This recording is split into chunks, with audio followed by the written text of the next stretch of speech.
Get out there! Breaking news mga kabayan, good news mga kabayan, mga mangisdang Chino pinagbawalan at pinaalis sa Ayungin Shoal ng mga sundalong Pilipino matapos makitaan ng iligal na paraan ng pangingisda. Mga Chinese sakay ng kanilang mga bangka nahulihan ng cyanide na gagamitin sana sa paglason sa mga yamang dagat ng Ayungin Shoal sa West Philippine Sea. Bad day para sa US Navy, isang helicopter at isang fighter jet na kabilang sa USS Nimitz aircraft carrier ang bumagsak sa South China Sea habang nagsasagawa ang mga ito ng routine operation. Ang tanong, may kinalaman ba ang China? Kinumpirma naman ng Armed Forces of the Philippines na sa Pilipinas pa rin ang Typhoon missile system. Ayon kay Armed Forces of the Philippines Chief of Staff Romeo Brano Jr., ay ang tamaan ng Typhoon missile system ang mainland China at mga artipisyal na isla ng China sa Spratly Islands.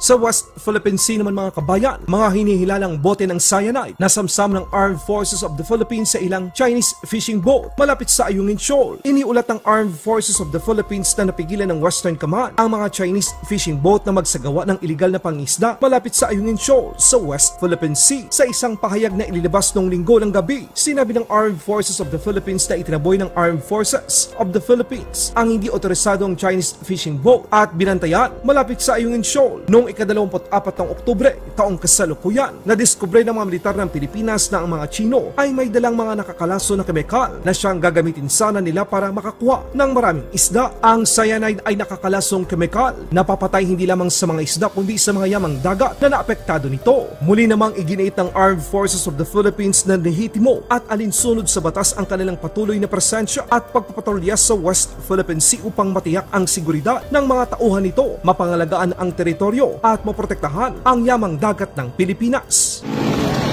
Hey! Stop! Hey! Stop! Stop! Stop! Stop! Get out there! Stop! Stop! Stop! Go, go, go!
No illegal fishing here. No illegal fishing. Check nyo yung mga cyanide dyan, cyanide. Yan na, yung mga bote, Bote, cyanide. Yan na. Balik nyo na lang ulit. Cyanide.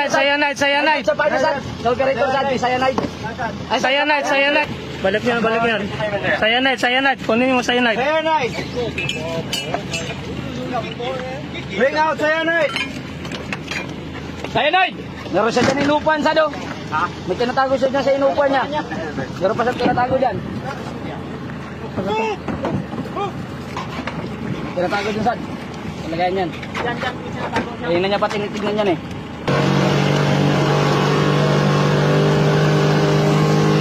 Meron sila, in-spot na palabas natin oh.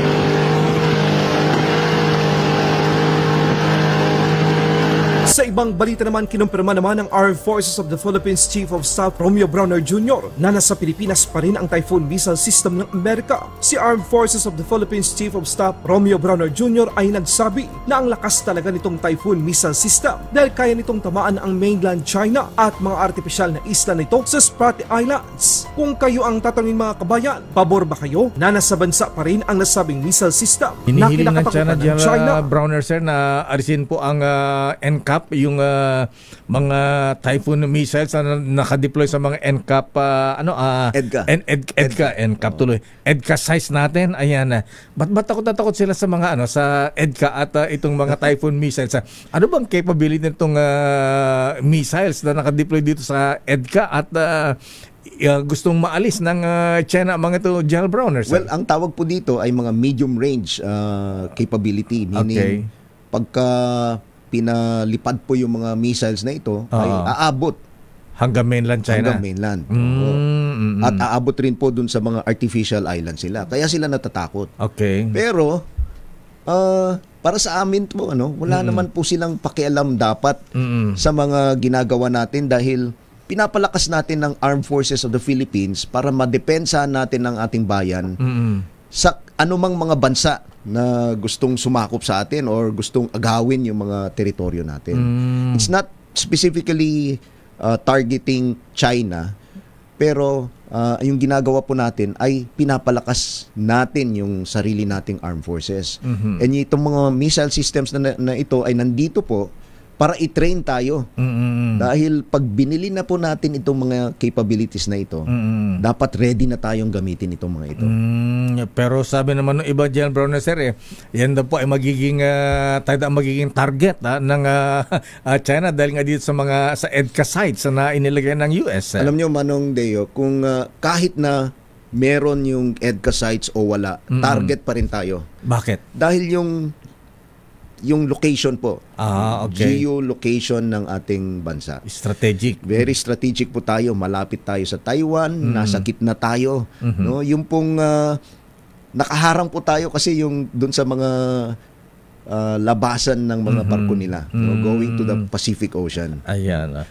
Habang nasa South China Sea ang Nimitz Carrier Strike Group ay nagsagawa ito ng routine operation. Bumagsak ang MH-60R Seahawk helicopter na kabilang sa Battle Cats Helicopter Marine Strike Squadron 73. At matapos lamang ang 30 minuto, bumagsak na naman ang FA-18F Super Hornet fighter jet na kabilang sa Fighting Redcocks of Strike Fighter Squadron 22 sa hindi pa natukoy na lokasyon sa South China Sea. Ayon sa pahayag ng US Pacific Fleet, lahat naman ng crew ng mga nasabing helicopter at jet fighter ng Amerika ay ligtas at na-rescue ng kupunan ng Carrier Strike Group 11. Ayon sa mga observer, hindi pangkaraniwan ang pagbagsak ng mga military assets ng US Navy sa napakaikling oras lamang. Palaisipan ngayon kung ginamitan ba ng China ng cyber o jamming attack ang dalawang assets ng Nimitz Carrier Strike Group ng Amerika. Kasalukuyan namang inaalam ng US 7th Fleet ang sanhi ng aksidente. Laban Pinas.